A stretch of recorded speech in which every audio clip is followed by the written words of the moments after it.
Selamat pagi dan salam sejahtera untuk kita semua. Acara pembukaan sidang isbat nikah terpadu dan nikah masal tahun 2025 di Kabupaten Berau, Kamis 25 September tahun 2025 dimulai. Kebangsaan Indonesia Raya.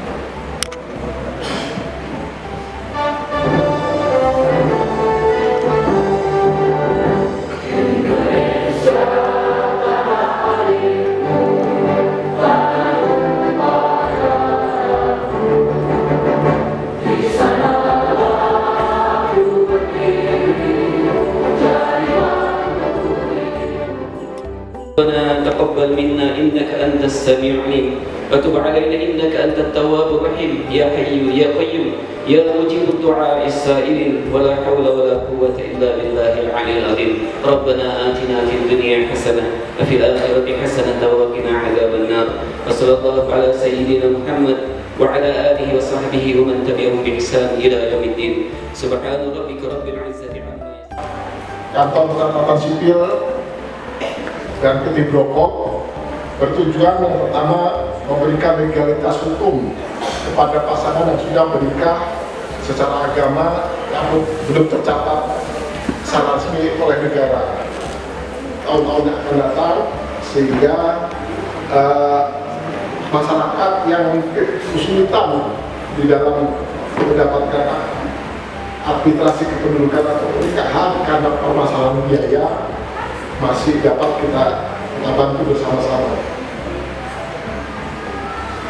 Berikutnya kepada Bapak Sekretaris Daerah, pada waktunya nanti mohon dapat memberikan arahan sekaligus memulai atau membuka acara isbat nikah terpadu ini dan dilanjutkan nanti dengan nikah pasar.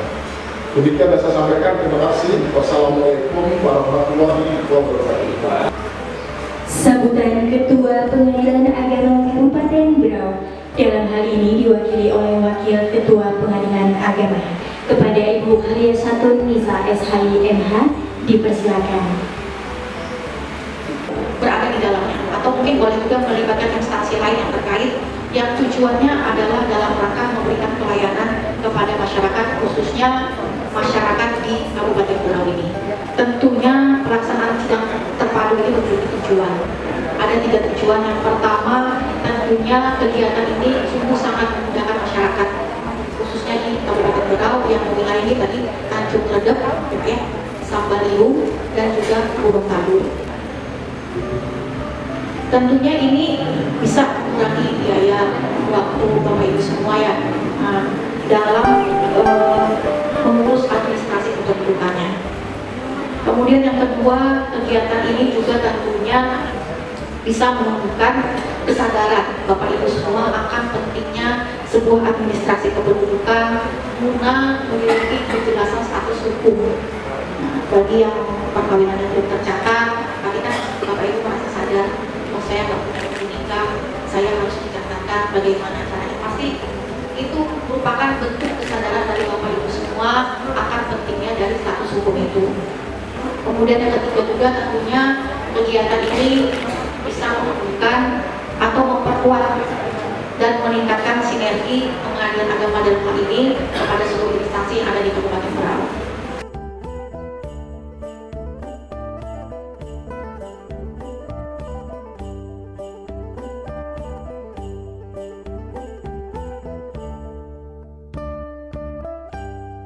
Kepala Dinas Kependudukan dan Catatan Sipil yang terus-menerus berkomitmen membantu kami semua, membantu kita semua dalam mengupdate data kependudukan di Kabupaten Berau. Yang kami hormati Ketua Masnas Kabupaten Berau, Orang Tua kami Pak Agus Sanca, seluruh jajaran dan pengurus yang selama ini juga sangat membantu kita setiap kegiatan-kegiatan yang sifatnya sosial. Alhamdulillah Masnas hadir di tengah-tengah kita. Ya, nikah masal, sunat masal, pokoknya yang masal-masal hadir lah ya. Karena sesungguhnya zakat yang kita kumpulkan Bapak Ibu semua yang kita salurkan itu tentu untuk kemaslahatan umat. Jadi makanya melalui kesempatan yang sama ini perusahaan dan mudah-mudahan perusahaan saja yang bisa membantu kita, banyak perusahaan di sini baik tambang maupun perkebunan. Bapak Ibu yang kami hormati, kenapa seringkali jumpai persoalan seperti ini? Kami 2020 sampai 2022 itu kepala BKD belum, kepala BKD SDM. Dan itu yang kami jumpai banyak PNS, misalnya suaminya meninggal, ya suaminya meninggal. Ternyata setelah itu mau mengurus pensiun ada lagi itu bini yang lain gitu, ya ada bini yang lain atau bini keduanya. Cuma masalahnya tadi langsung suaminya, ya ada berarti tapi cuma berkumpul 1 tahun gitu. Ya, karena cuma berkumpul 1 tahun. Akhirnya berhubungan lagi antara istri pertamanya dengan istri keduanya. Karena istri otomatis pensiun itu seluruhnya ke istri pertama, walaupun dia sudah misalnya tidak lagi satu rumah, dia tetap haknya itu ke istri pertamanya. Walaupun kemudian sehari-harinya dia berkumpul dengan istri keduanya yang dianggapnya itu sah secara agama tadi, tapi begitu tidak dicatatkan, istri keduanya itu tidak mendapatkan apa-apa. Termasuk misalnya membuatkan akte kelahiran anaknya dan sebagainya, warisan misalnya dibagi warisan, kalau istri keduanya itu tidak dapat apa-apa karena tidak tercatat sama sekali. Nah itulah kemudian Bapak Ibu semua kenapa pernikahan ini sangat penting, ya, merestui apa yang kita kerjakan dan memberikan pahala setelah pernikahan bagi kita semua. Karena tadi wakil ketua ada pantun, jadi saya katakan kita bersyukur membangun keluarga, suami dan istri hidup bersama. Kegiatan sidang isbat nikah telah dibuka, insya Allah bermanfaat untuk semua. Kami berbagi kebahagiaan, mencegah selisih serta amarah. Selamat untuk saudara-saudari sekalian, insya Allah menjadi keluarga yang sakinah. Terakhir, jalan-jalan ke Pulau Begawan, Kabupaten Berau, surga wisata. Sidang isbat nikah kita laksanakan, berikan kepastian hukum, masyarakat bahagia. Kami mohon dengan hormat kepada Bapak Sekretaris Daerah untuk berkenan bertahan di tempat. Acara selanjutnya, prosesi penyerahan dokumen pernikahan secara simbolis kepada nama pasangan yang disebutkan dimohon untuk maju ke depan. Dokumen akan diserahkan oleh Bapak Sekretaris Daerah yang akan didampingi oleh Wakil Pengadilan Agama, Kepala Kementerian Agama, Kepala Dinas Kependudukan dan Catatan Sipil, Kepala Dinas Sosial, Camat Tanjung Redep, pimpinan Basnas dan pimpinan PT Brocom.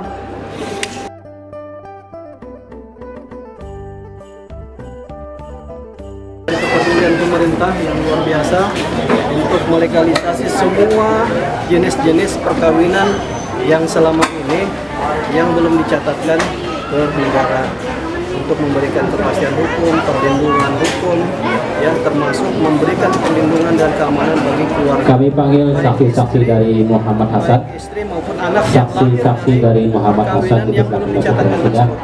Sehingga atas nama Idris, dua Rahmat Hidayat. Saksi dari Muhammad Hasan dapat dipenuhi, kemudian mereka dapat untuk hubungan hukum nanti, misalnya waris, pembagian harta dan sebagainya itu bisa dijamin oleh negara. Dan kami ucapkan terima kasih kepada teman-teman dari Brokol, Basnas yang bisa mendukung kami sepenuhnya melaksanakan kegiatan yang sangat bermanfaat ini. Pak, tadi ada sempat sedikit menyinggung soal PNS yang gimana Pak?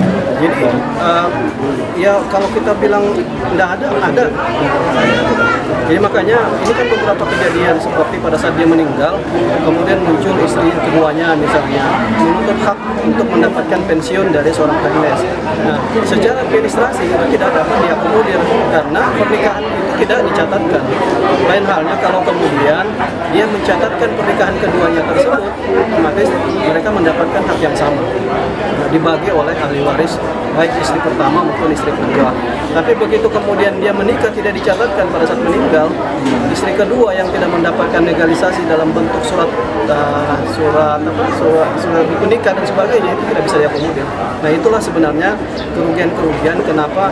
Karena kalau PNS silakan saja mau menikah, ya sepanjang ketentuan izin dan sebagainya dipenuhi silakan, tidak ada larangan kok bagi PNS untuk menikah. Terus bagaimana Pak penekanan kepada BKSDM ini kan salah satu hal yang Ya, jadi memang rata-rata PNS yang menikah itu menyembunyikan identitasnya. Itu masalahnya. Mereka tidak mau terbuka. Tapi begitu kemudian misalnya pensiun dan sebagainya baru ketahuan gitu nah. Tapi kalau pada saat dia aktif, dia tidak mau itu melaporkan itu. Ya. Tapi dia melakukan pernikahan siri dan lain sebagainya itu baru tahu setelah dia pensiun. Nah, tapi kalau sementara dia aktif itu tidak ada yang melaporkan. Dan BKPSDM kan tidak mungkin misalnya kita mencari-cari mana yang nikah lagi gitu nah. Berarti harus memang aktif ya Pak yang para Yang bersangkutan. Silakan Pak Is lagi. Kita berusaha untuk ini kegiatan ini dilakukan terus-menerus ya, setiap tahun ada. Kemudian juga kecamatan-kecamatan yang lain ya, karena kan ada di sini banyak. Dan ini kalau bagi kami ini terasa banget karena banyak juga klien kami yang misalnya seperti beberapa waktu yang lalu orang ibu melahirkan ternyata tidak punya biaya, ternyata tidak punya dokumen, nah, sehingga tidak bisa dimasukkan BPJS dan sebagainya. Ini kan menyulitkan. Sehingga kita support sekali dan juga menggunakan SPM kami juga standar minimal dan fasilitasnya. Nah, yang ditolaknya ada macam-macam ya. Ada misalnya waktu nikah saksinya tidak sah, ya, saksi atau yang syarat nikahnya tidak sah. Tapi ternyata setelah dijawab jika memang saksi-saksi dari Bapak Yudhoyono dan Mistia dan Ibu Mistia masuk dalam ruang sidang tidak sah, tapi ternyata sebabnya karena seperti tadi ada istrinya. Ya, dengan istrinya belum selesai. Apakah ada izin atau ada perceraian? Ini tidak bisa diamankan. Diselesaikan dulu. Yang 12 yang 18 tahun tadi. Ini juga ada dua cara. Dia menunggu apakah cerai atau dia minta izin dispensasi. Kalau izin dispensasi disetujui, dilanjutkan. Tapi kalau tidak disetujui, berarti ada 1 tahun. Begitu. Iya, dan sampai kita selesaikan ini, terus kita biarkan nanti takutnya tidak dilanjutkan karena kan juga ada kendala biaya ya, karena ada biaya untuk menikah walaupun nikah itu gratis ya. Itu yang belum menikah kalau di KUA gratis, yang berhal itu masalah perutnya yang mahal. Itu pendapatnya besar taruh gratis aja di KUA sama hiburannya. Nah, itu.